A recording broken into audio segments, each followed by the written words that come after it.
আইপিএলে দল না পেয়ে বেধম মার খেলেন সাকিব আল হাসান।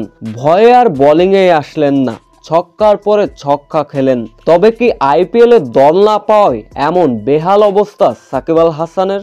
বিস্তারিত জানতে ভিডিওটি না টেনে সম্পূর্ণ দেখার অনুরোধ রইল। এবারে টি10 লিগে ব্যাট বলে দারুণ ছন্দে আছেন সাকিব আল হাসান। নিজের প্রথম ম্যাচে নিয়েছিলেন 2 উইকেট।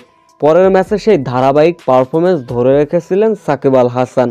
ব্যাট হাতে করেছিলেন 19 রান, বল হাতে নিয়েছিলেন মূল্যবান 2 উইকেট। তবে আজ আইপিএলের নিলামে কল আসেনি সাকিব আল হাসানের।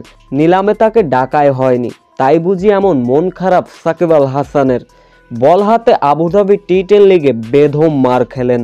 আজ আবুধাবি টি10 লিগে নিজেদের তৃতীয় ম্যাচে দিল্লি বুলসের মুখোমুখি হয়েছিল বাংলা টাইগার্স, যেখানে ইনিংসের চতুর্থতম ওভারে বোলিংয়ে আসলেন সাকিব আল হাসান। পাওয়েলদের কাছে বেধম মার খেলেন। ছক্কার পর ছক্কা, 4-এর পরে 4 খেয়ে বিনা উইকেটে দিয়ে বসলেন 25 রান। এমন ইজ্জত শেষ ওভারের পরে আর বোলিংয়ে আসলেন না সাকিব আল হাসান।